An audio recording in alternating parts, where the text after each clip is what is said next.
A gente vai fazer contato com o Eduardo Barão. Barão, boa noite para você, boa tarde. A gente sempre fica aqui na dualidade. Boa tarde, boa noite, que a gente é o nosso combinado aqui, né, Cris? Exato. Tô brincando, Barão, mas o assunto é sério. Eu e o Cris, a gente estava fazendo uma conta aqui da quantidade de mortes em decorrência da Covid-19 aí nos Estados Unidos, que é impressionante. Superou a marca de 3 mil, né? E o Cris estava falando, pois é, um número mais alto, inclusive, do que os ataques de 11 de setembro. E aí fui pesquisar aqui. No total, os ataques lá do dia 11 de setembro resultaram na morte de 2.977 pessoas. Em 24 horas, o coronavírus está matando mais do que isso. É isso mesmo, Barão? É isso, infelizmente, Isabel. Boa noite para você, para o Cris, todo mundo no Oi, Brasil. Barão. Tivemos um recorde aqui de mortos nas últimas 24 horas. 3.124 pessoas perderam a vida por causa da Covid-19. É uma situação terrível que o país está enfrentando nesse momento, porque além do recorde no número de mortos, tivemos também o recorde no número de pessoas infectadas pelo segundo dia seguido, 220 mil pessoas. E também foi superado o número de internações. São 106, mais de 106 mil pessoas lotando os hospitais do país. Algumas UTIs já não têm mais vagas. Hoje, no hospital em Nevada, na área do estacionamento, foi construído um puxadinho, foram colocados leitos novos por lá. Resumindo, o país está enfrentando um momento muito delicado, muito complicado. É o pico da pandemia desde o começo. Hoje, o órgão do Centro de Controle e Prevenção de Doenças aqui dos Estados Unidos revisou a estimativa de mortos. Então, hoje o país tem cerca, nesse momento, de 289, tem nesse momento, 289 mil, perto de 290 mil mortos, e a expectativa é que até o dia 2 de janeiro do ano que vem, ou seja, até o final do ano, se estima que 362 mil pessoas no total percam a vida. Ou seja, pode subir aí para o número passando aí de 66 mil, o número de mortos que estava inicialmente sendo cogitado até o fim do ano. É uma situação muito triste que o país está enfrentando nesse momento, e a virada em tudo isso pode ser anunciada daqui a pouco, às 7 horas da noite, horário de Brasília, às 5 horas da tarde, aqui no horário de Nova York. Os pesquisadores, cientistas que estão reunidos desde cedo na sede do FDA, o Food and Drug Administration, vão terminar uma reunião onde eles estão analisando os dados da Pfizer-BioNTech, as duas empresas aqui dos Estados Unidos, a Pfizer e a alemã BioNTech, a vacina que já foi autorizada no Reino Unido, no Bahrein e também aqui no Canadá. Então, ao que tudo indica, daqui a pouquinho eles vão anunciar que essa vacina está autorizada a ser dada também aqui no país. E aí vai começar uma logística de guerra para a distribuição ser feita em 24 horas em todo o território americano. Inicialmente, claro, serão os profissionais da área da saúde que vão receber essas primeiras doses. Ô, Barão, números muito ruins da pandemia aí nos Estados Unidos enfim, já perdi a quantidade de ondas que a gente teve por aí.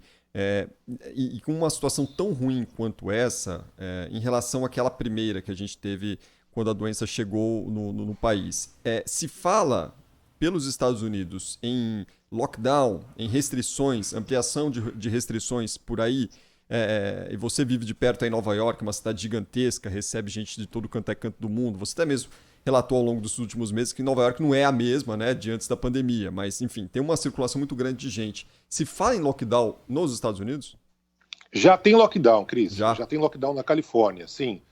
Desde a semana passada, é o primeiro estado a terminar lockdown. Além do lockdown, que é o fechamento de tudo que não for essencial, tem também toque de recolher, tanto na Califórnia quanto em Ohio.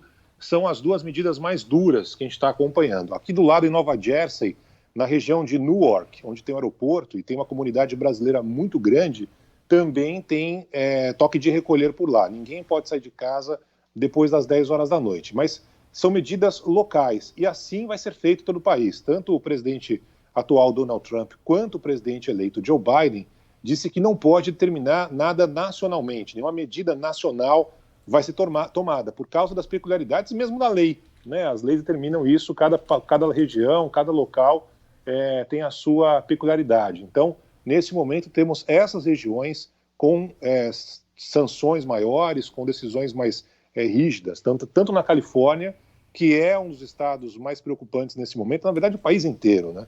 não tem um pico específico em um lugar como teve no começo da pandemia aqui em Nova York. Mas na Califórnia o lockdown já começou.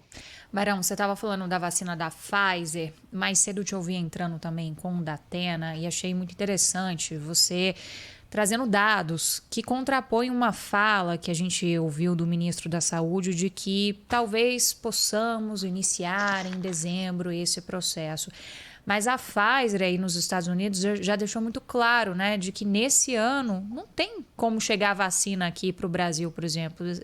Esse pedido tinha que ter sido feito bem antes, né? Então, isso leva a crer que essa previsão nova, né, porque cada dia é uma previsão diferente aqui no Brasil, viu, Barão? Essa previsão nova está muito difícil de ser cumprida, pelo menos em relação à vacina da Pfizer, né? Não será cumprida. Não há a menor possibilidade do Brasil receber ainda nesse ano de 2020, doses da farmacêutica Pfizer-BioNTech. Isso está descartado. A farmacêutica fala que se o Brasil fechar um acordo que vem sendo tentado há muito tempo, o mais rápido possível, né? Aí sim é possível que o Brasil receba em janeiro de 2021 8 milhões e meio de doses. Tem essa reserva determinada para o Brasil. Está separada essa parte, que não é muito grande, né? Apenas, você imagina, Isabel, 8 milhões e meio de doses, dá para vacinar 4 milhões e 200 mil brasileiros, ou seja, 2% da população brasileira, é muito pouco. Mas essas doses estão separadas, a Pfizer deixou separado para o Brasil. Se for fechado esse acordo, no total, são 70 milhões de doses, num primeiro momento, que a Pfizer deixou separado, digamos assim, para o Brasil. Então isso já está dentro desse espectro que a empresa, que pretende fabricar 1 bilhão e 300 milhões de doses até o fim de 2021, tem previsto para o Brasil. Agora, se não fechar esse acordo, esse montante vai ser distribuído para outros países. Os Estados Unidos, por exemplo, querem ampliar.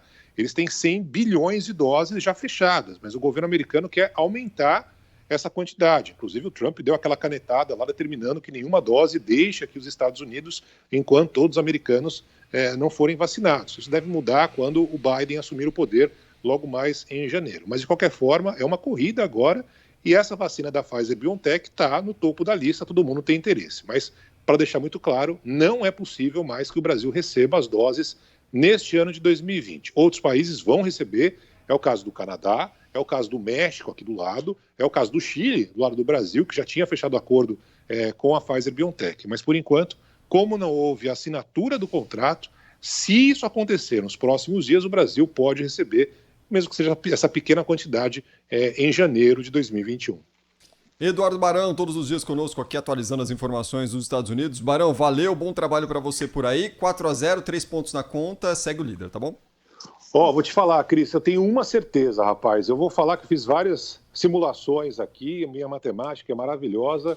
Esse ano São Paulo não será rebaixado. Ufa! Essa é a certeza. Pelo menos uma certeza a gente já tem.